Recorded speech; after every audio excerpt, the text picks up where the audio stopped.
네, 사람이 좋다, 문화가 좋다 1부 시작합니다. 오늘 스튜디오에 모신 분은 동화 작가인데요. 할 얘기가 너무나 많아서 끊임없이 작품을 쓴다고 합니다. 열정과 에너지가 넘치는 임지영 작가를 만나봅니다. 작가님 안녕하세요. 네, 안녕하세요. 임지영입니다. 네, 네, 어떻게 소개를 해주실 수 있을까요? 어, 네, 저를 소개를 하려고 하니까 네, 마땅히 어떻게 할 수 있는 게 없어서 그냥 집에서 생각하고 오기를 네. 광주에서 활동하고 있는 동화 작가 임지영입니다. 이렇게 됐어요. 근데 실례지만 너무 예뻐. 어머, 깜짝 놀랐어요. 감사합니다. 그런 소리 많이 들어요. 네. 아, 네, 알겠습니다. 네. 이렇게 책을 많이 가져오는데, 책 이름 얘기해도 되는 거죠? 하면 좋겠어요. 네, 얼굴 시장. 또 네, 동화니까 네, 어린이들을 위한 네, 네, 고민 들어주는 큰이비, 네, 우리 반 욕러. 네. 표지가 표지가 이제 네. 표지도 되게 이쁘지만 안에 있는 그림도 되게 또 그림도 이쁘지만 글도 글도, 되게 좋아요. 아, 아이고, 이렇게, 아이고, 아이고. 이렇게 네, 얘기하고 나면 제가 좀 팔불출 같은데, 네. 그래도 제 새끼들이니까, 아, 이렇게 또 소개를 해야 될 거예요. 어렸을 때 네. 제가 읽었던 동화는 막 무제 그랬었는데, 이건이 막 분위기가 이렇게 해요. 네. 그러니까 출판사들이 지금 다 다르긴 다른데, 네. 각 출판사마다 제 작품에 되게 공을 많이 들여줘요. 네. 사실 그래서 이번에 지금 나온 작품들이, 그러니까 5월 달에 지금 이게 세 권이 한꺼번에 나온 거거든요. 네, 그러니까 얼굴시장이 먼저 나오고, 네, 그다음 고민 들어주는 큰이비가 두 번째로 나오고, 네. 그다음 이제 우리 반 요킬러가 세 번째로 나왔는데, 음, 작품마다 다 이제 개성도 뚜렷하지만 네, 일단 그림들부터 표지 자체도 굉장히 고급스럽게 나왔어요. 네. 그래서 제가 책을 딱 받아들였을 때, 저뿐만 아니라 아이들도 굉장히 좋아하겠구나. 이게 보니까 제목에서 좀인데요. 네, 얼굴, 욕인. 네. 완전히 영유아라든가 저학년 대상이. 그러니까 일단 이제 분량 자체도 출판사에서 정하는 연령대가 네. 3학년부터 좀 시작하고 음, 그래서 사실 저는 동화는 뭐 아이들뿐만 아니라 어른들도 읽어도 된다고 생각은 하는데 네, 일단은 1, 2학년 애들 같은 게 글밥이 너무 많으면 네, 부담스러우니까 3학년 정도 읽어도 되고 네. 또 2학년 아이들도 책을 많이 읽던 아이들은 충분히 또 있긴 해요. 제가 느낀 게 갈수록 내려가는구나. 연령대가. 네, 고민의 연령. 그쵸. 옛날에 얼굴, 성형, 욕. 네, 이런 거는 중고등학생 자제해라. 네. 이렇게 했는데, 이제 초등학생 주제가 내려갔어요. 특히 성형 같은 경우에는 네, 요새 사실 제가 다른 단편에 화장에 대해서 이렇게 쓴 것도 있는데 네. 요새 워낙에 외모지상주의니까 그렇죠. 아이들이 그냥 어떻게든지 간에 좀 이뻐지기만 하면 성형뿐만 아니라 뭐든 할 수 있다라는 그런 음, 마음들을 갖고 있어서 네, 근데 이제 제가 사실 저 얼굴 시장을 쓸 때는 네, 잡지에서 제가 연예인 얼굴을 봤는데 그 연예인 얼굴을 보면서 제가 눈썰미가 되게 좋은데 누군지를 모르겠는 거예요. 네, 한참을 보다가 이제 그 연예인에 대해서 알게 됐고 그걸 보면서 느낀 게 뭐냐면 이쁜 게 되게 좋긴 좋은데 네. 이렇게 이쁘기만 해서 다 똑같으면 음, 정말 되게 이상하고 되게 무서울 것 같다는 생각이 들어요. 네, 그래서 사실 이 작품을 이제 쓰기로 마음 먹었고 처음에 쓸 때는 이 작품을 단편으로 썼었어요. 네. 단편으로 써서 또 제 등단작이 그런데 단편으로 있다 보니까 작품이 소재 측면에서는 되게 좋은데도 불구하고 묻히는 경향이 있어가지고 음, 이거를 장편 익혀야 되겠다. 음, 그래서 작년에 이제 작업을 했고 바로 또 출판사에서 계약을 해서 또 올해 네. 나오. 근데 동화를 쓰게 된 어떤 특별한 이유가 있나요? 그러니까 제가 원래 고등학교 때 네. 이혜수 작가의 들깨라는 소설을 읽고 모르겠어요. 왜 그 소설을 어떤 느낌으로 읽었는지는 모르겠는데 그걸 읽고 나서 나 진짜 작가가 돼야겠다 그 생각을 했었는데 그 이후로 꿈이 안 바뀌었거든요. 그래서 이제 소설가가 되겠다고 그 이후로부터 이제 계속 쓰고 있고 있는데 대학을 좀 늦게 갔어요. 이제 정말 본격적으로 글 공부를 좀 해보려고. 그런데 오히려 대학을 가서는 어떻게 써야 될지를 더 모르겠는 거예요. 문학과를 갔음에도 불구하고. 문예창 작가. 네네. 근데 그때 저보다 이제 훨씬 나이가 많은 언니가 동화 뭐 스터디를 하나 만들 건데 같이 해볼 생각 없냐고 해서 뭐든 쓰는 거면 해야겠다 싶어가지고 같이 하자고 했거든요. 네. 스터디를 같이 하는데 저는 사실 동화를 그때 스터디를 하면서 처음으로 동화를 제일 많이 읽었어요. 그러니까 그때 동화를 되게 많이 읽었고 동화를 많이 썼는데 네. 동화를 읽고 쓰면서 굉장히 매력이 있더라고요. 그리고 나중에 이제 제가 3년 만에 등단을 하게 됐는데 네. 등단할 때는 제가 수상 소감으로 그 얘기를 했어요. 동화를 쓸 때는 사실 제가 몰랐는데 네. 나중에서야 생각해 보니까 제 안에 자라지 않은 아이가 동화를 쓰고 읽으면서 조금씩 조금씩 자랐다는 걸 느낀 거예요, 제가. 그래서 진짜 동화가 좋은 거구나. 아이뿐만 아니라 사실은 어른들도 네. 우리 어른들도 겉모습은 다 성장이 있고 또 뭐 늙어가고 그러긴 하지만 사실은 겉모습일 뿐이고 속은 아직 아이인 사람들이 되게 많잖아요. 그렇죠. 네. 내면의 어린아이가 네. 닿죠. 그래서 그런 분들한테는 특히나 동화를 더 많이 읽으면 네. 좋지 않을까요? 제가 그걸 경험했기 지금 제가 책을 잠깐 봤 거의 100쪽가량의 네. 편이에요. 이 정도면 예. 네. 근데 이렇게 네. 그러니까 어떤 뭐 스토리라는 게 우리 머릿속에서 시공간이 창조되고 스토리가 입혀지고 그런 힘은 어디요? 그런 영감 어떤 이야기를 아까 그 얼굴시장 같은 경우에는 잡지를 보고 느꼈었고, 네. 단편들은 주로 이렇게 신문 같은 걸 많이 보기도 했고, 네. 또 작품을 쓰려면은 항상 이제 그 아이들 문제에 대해서 고민을 되게 많이 하거든요. 네. 특히 방송 같은 데서 나왔을 때 요즘 아이들의 어떤 문제를 다루게 되면 그 부분에 대해서 한번 저도 생각을 해봐요. 생각을 해서 저는 사실 아이들 문제는 동화 속에서는 아이들이 해결하게 하지만 모든 아이들의 문제는 어른에서부터 시작된다고 생각하거든요. 네. 그래서 어떻게 보면 저는 동화를 어른들한테 더 읽히고 싶은 마음으로 쓴 것 같아요. 그래서 어른들이 보고 아이들한테 이런 문제가 있으니까 제발 반성하고 아이들을 제대로 좀 봐주세요. 그런 측면으로 사실은 쓰는데 그렇기 때문에 사회적인 문제에 되게 관심이 많아요. 그래서 뉴스라든가 네. 신문 또 뭐 어떤 때는 다른 사람들의 작품을 보고 영감을 받고 이렇게 장편만 쓰셔 단편도 좀 쓰신대요? 단편집을 제가 첫 책을 단편집을 냈었거든요. 네. 그 단편집이 진짜 거짓말인데 그 단편집이 11편이 들어있는데 어른들이 굉장히 좋아해 주긴 하더라고요. 애들도 애들 눈높이에서 좋아해 주고 어른들도 네. 좋아해 주고 사실 출판사에서 단편들을 잘 안 내려고 해요. 그래서 이제 그 이후로는 단편을 써놓고 뭐 내년에 나올 단편집이 하나 있긴 있지만 거의 장편으로 막 쓰기 시작했어요. 출판사에서는 왜 그러니까 아이들이 단편을 안 읽는다고 생각을 하나 봐요. 근데 제가 예전에 아이들 수업을 할 때 네. 보면 정말 아이들이 단편을 싫어하는 애들은 싫어해요. 왜냐하면 얘기가 하다만 것처럼 느껴져서. 근데 진짜 좋은 단편은 또 아이들이 짧은 시간 안에 그 단편 한 편 한 편을 읽기 때문에 또 좋은 정말 단편은 아이들이 좋아하거든요. 근데 네. 일단 출판사에서는 책을 냈을 때 일단 이제 독자들이 사서 봐야 되니까 그런 측면은 없잖아요. 것 같아요. 작가님 경우는 단편 어느 게 쓴? 전 사실 좋아하세요? 둘 다 좋아요. 둘 다 좋고 네.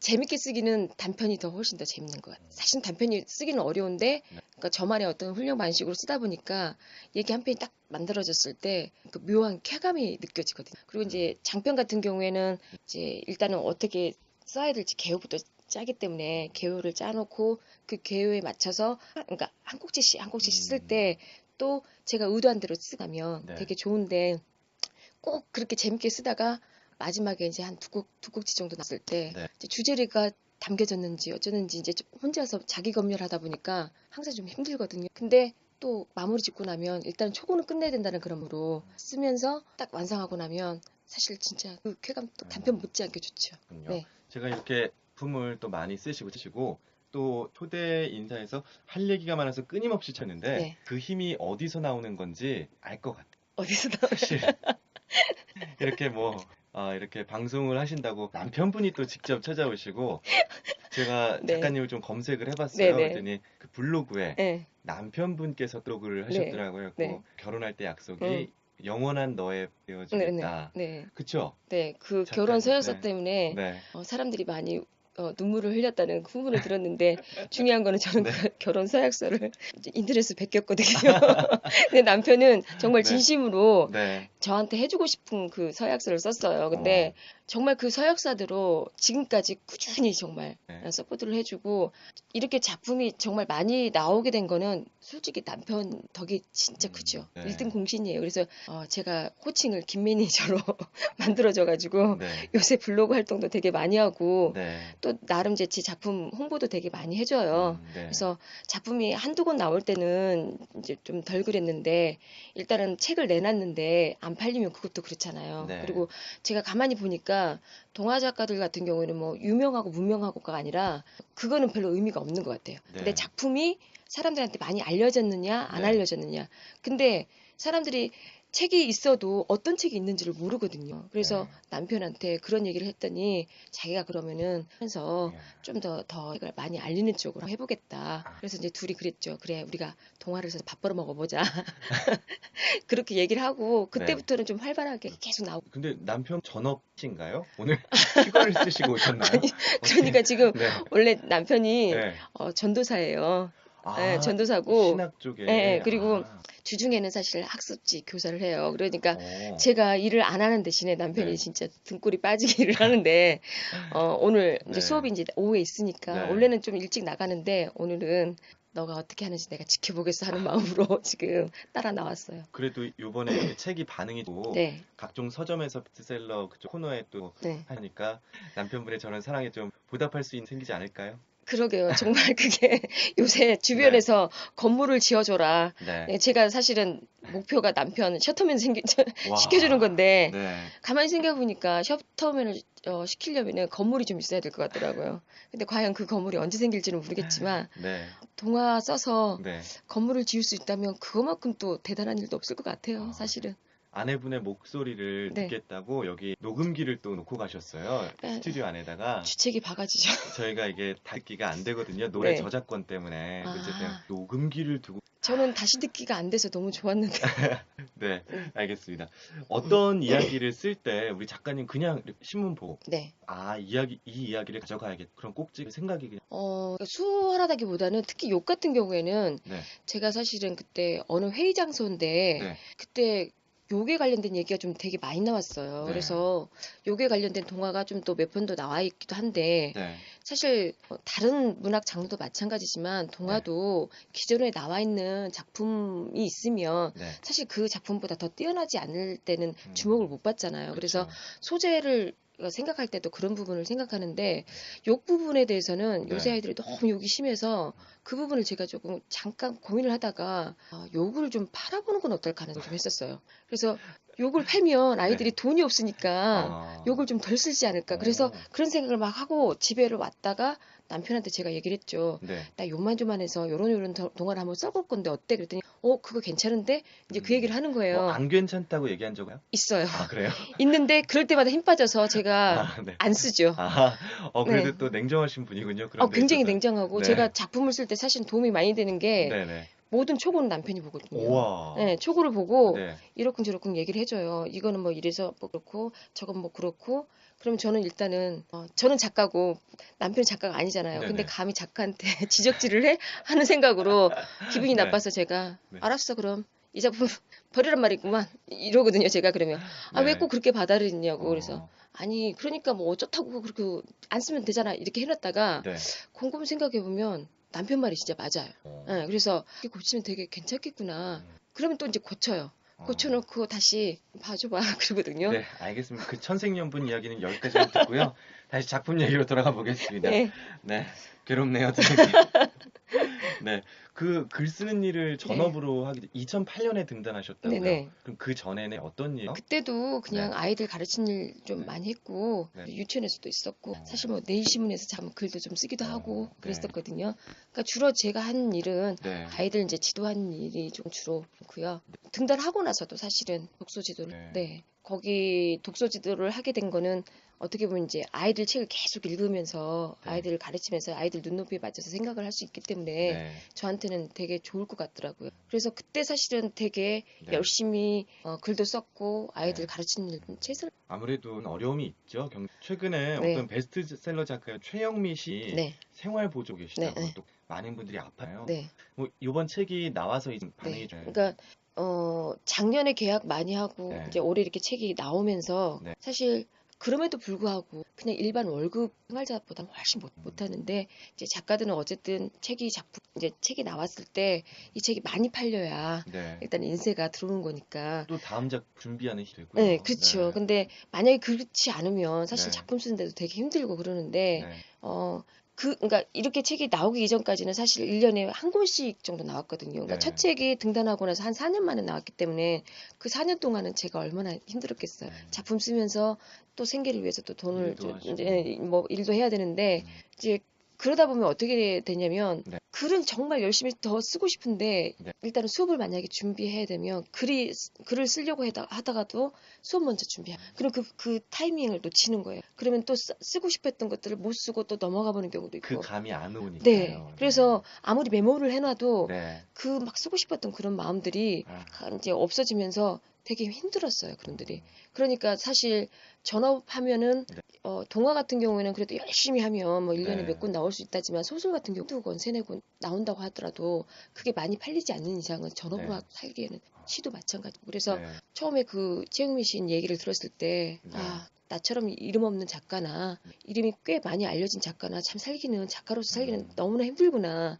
그러다가 그래도 이 작가는 이름이 있으니까 좀 부지런 떨었으면 괜찮았을 걸 하면서 제가 한번 사실은 조회를 좀 했어요. 네. 했더니 작품을 꽤 썼는데도 불구하고 아, 여전히 전업으로 살다 보니까 힘든 부분이 있어서 역시 진짜 이 땅에서 작가로 살 때는 소수 몇 프로만 할만한 거고 나머지는 정말 그래서 그게 또 이완이 되기도 하고 또 슬프기도 하고 그래서 또 더 열심히 해야겠다는 생각. 그렇게 어려운 중에서도 네. 내가 참 작가 이름을 잘했구나, 잘했다 이렇게 느낀 순간은 아이들이 팬네트보니까 제 책이 그 이전에 나왔던 책들이 그 한우리 독서논술 프로그램에 네네. 필독서가 됐거든요. 그래서 2권이 됐었는데 네. 아이들이 그걸 읽고 편지를 보내준 거예요. 네. 근데 그 편지를 보고 아이들이 뭐라고 했냐면 작가님 때 꿈이 바뀌었. 그리고 뭐 어떤 아이들은 그 12살의 모나리자라고 첫 번째 품이 뚱뚱한 아이가 네. 씨름하면서 점차 이렇게 이제 그 성장하는 이야기거든요. 네. 그걸 보면서 자기들인데 네. 살 빼기로 결심했다고. 그래서 어. 1kg 뺐다고. 그러고 아무튼 책을 읽고 나서 네. 되게 저를 이해해주는 측면도 많고 네. 작가님 때문에 정말로 좋은 작품 읽었다고 좋다고 얘기해줄 때 정말 아이들한테 좋은 네. 동화 많이 써서 네. 키게 해야 되겠구나. 왜냐하면 아이들이 동화를 읽고 생각 없이 그냥 이렇게 던지는 게 아니라 네. 정말 그게 성장하는데 네. 큰 밑거름이 되는구나라는 생각을 했었고 또 요즘 정말 동화 쓰길 잘했구나라고 생각하는 게 네. 책 권수가 이제 늘어나면서 네. 또 어저께 영풍문고를 갔더니 제 네네. 책이 이제 베스트코니까 야 내가 버티기 진짜 잘했구나. 저게 꿈이야 생시야 하는 생각도 네. 들고 네. 정말 지방에서 특히나 또 동화 같은 경우에 그렇게 진열되기가 힘든데 네. 그렇게 돼 있으니까 정말 잘했다 저 생각. 어린이들의 삶에 이렇게 네. 긍정적인 파장을 줄 때문에 네. 응원 문자도 왔어요. 9285번님이 네. 동화라면 어린이들이 읽는 생각지만 공감이 가는 한 창작 동화로 뭉클한 감동과 깨달음을 얻었던 어린 시절에서 어린이 키우는 일이라 생각 좋은 작품 써달라고. 감사합니다. 네. 네, 오늘 말씀 네. 너무나 감사하고 네. 앞으로 작품 활동 네. 기대하면서 지켜보고 또 앞으로 기회가 되면 또 한번 모십니다. 네, 갑니다. 네, 우리 청취자분들하고 듣고 싶은 노래 있으신가요? 제가 네. 이제 노래를 제가 예전에 임재범의 비상이라는 노래를 들으면서 사실 운 적이 있거든요. 네. 그러니까 꿈은 되게 크고 제 꿈대로 뭔가 이렇게 펼쳐보고 싶은데 네. 그 가사에 보면 그런 내용이 나오잖아요. 그래서 네. 그걸 들으면서 어쩜 내 마음하고 똑같다라는 생각이 네. 들면서 그 노래를 부르면서 운 적이 있어요. 근데 요즘에 이제 제가 이제 나도 이제 비상할 때가 됐구나 싶은 네. 생각이 들면서 네. 이 노래를 오늘 청취자분들과 같이 들었으면 좋겠어요. 응원하겠습니다. 네, 감사합니다. 임재범 씨의 비상 들으면서 동화 작가 임지영 씨 있습니다. 오늘 말씀 고맙습니다. 감사합니다. 네.